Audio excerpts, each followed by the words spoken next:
My name is Vladimir, and I welcome you to my channel 2 Wars. In an effort to regain dominance in military technology, the Wehrmacht issued one utopian requirement for new models after another, disregarding the capabilities of industry and production. One of these projects, the Jagdtiger, is what we will examine in this video. In this video, you will learn why no tank of the anti-Hitler coalition stood a chance in a duel with this machine, why German tankers had a dislike for this self-propelled artillery, and why, despite the power of these self-propelled guns, very few were produced. Sit back and let's get started.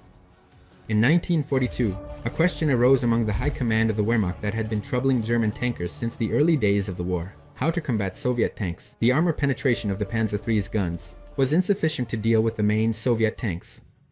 To achieve a confident victory, the Germans had to get almost up close, risking not only their combat vehicles but also the lives of the tank crews at every moment. And there were still not enough Tigers available. For these purposes, the designers hurriedly reconfigured the flak artillery, outfitting it with sights and anti-tank shells. The gun was invented, and it was even given a formidable name, PK-43. It can be literally translated as Tank Destroyer Gun. It turned out that alongside the development of the artillery piece, German designers were working on the creation of new combat vehicles such as the Tiger, King Tiger, Nashorn, Jagdpanther, and Ferdinand. The emergence of new Soviet tanks, such as the IS-1, Su-152, and ISU-152, once again raised the question of the dominance of German technology on the battlefield. In October 1943, the German company Nibelungenwerk was given a technical assignment. They needed a super powerful self-propelled gun capable of destroying any enemy tank with a single shot. In record time, a wooden model of the new self-propelled gun was presented to the leadership of Germany. The entire development involved a slight elongation of the hull, with a massive armored superstructure replacing the turret, and a 128mm rifled anti-tank gun PK-44 was installed as the weapon.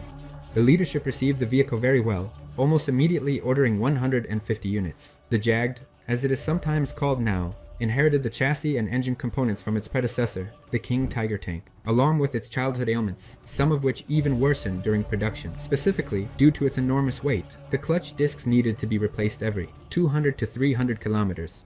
Sloths, their teeth simply wore down. Repairs in the field were very difficult, sometimes even impossible. Some vehicles, due to the impossibility of repair at the unit's location, were dismantled or destroyed. The combat compartment underwent significant changes. Now, instead of a turret, the side walls of the fighting compartment were raised along the length of the hull. The frontal plate was made of a solid armor plate 25 centimeters thick. In the conical mask of the gun, there was a 128mm gun that fired armor-piercing or high-explosive shells. The anti-infantry weapon of the new machine was the standard MG-34 machine gun, although some sources also mention the MG-42. And before I tell you about the first real battle involving these machines, I ask you to subscribe to my channel and like this video. The Jagdtigers first appeared on the Western Front in early 1945. One of the two battalions equipped with the new self-propelled guns faced a very unfavorable situation for the Wehrmacht during the battles. From March 23rd to April 21st in the Ruhr area, the German forces were surrounded by the Allies, who forced the Germans to surrender. All more or less new samples of equipment were ordered to be destroyed so that they would not fall into enemy hands. This fate also befell the Jagdtigers. The 2nd Battalion operated in Hungary as part of the Balaton operation. I couldn't find exact data on the losses among the Jagdtigers, but it is known that most of the vehicles that survived the battles were either blown up or simply abandoned by their crews, who were fleeing for their lives. The last hunters were spotted in combat on May 6th to 7th in Austrian territory. At the time of its introduction, there was no armored vehicle in the anti-Hitler coalition capable of surviving a direct hit from the Jagdtiger's shell at effective firing ranges. However, along with this, the vehicle had some critical shortcomings, partially inherited from the King Tiger. The enormous weight of 75 tons overloaded the chassis, which did not contribute to the machine's endurance. In this regard, the standard equipment of the vehicle included explosive packages that the crew was to activate in case evacuation was impossible, to prevent the possibility of capturing intact specimens of the self-propelled gun. The insufficient mobility of the vehicle prevented it from being used in maneuver warfare. The engine's low specific power did not allow it to achieve high speeds without risking damage to the drive sprockets or the transmission. The fixed combat turret with a limited horizontal gun traverse often led to the machine being surrounded by the enemy, and its side armor, which was 80mm thick, was no longer protected against penetration by certain types of weapons. The high cost of production and the complex technical maintenance of the machine. Again, the enormous weight prevented the machine from moving properly across marshy terrain, and not every bridge could support its weight. The onboard transmissions with turning mechanisms were also criticized, with the report indicating their overheating and subsequent failure.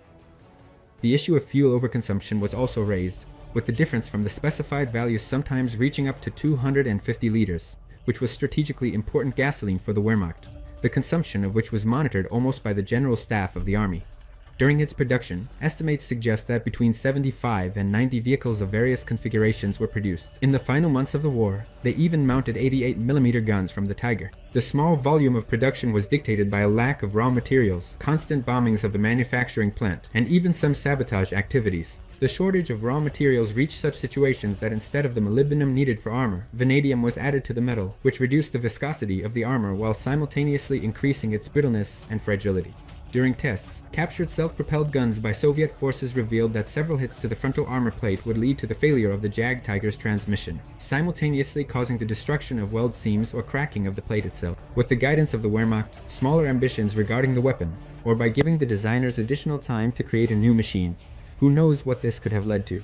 The Allies might have had to face a more reliable machine, a self-propelled vehicle that was better balanced in all combat metrics. What do you think? Can the Jagdtiger be considered better than the self-propelled guns of the Third Reich? Share your opinion in the comments, give a like, and subscribe to my channel. All of this will greatly help its promotion.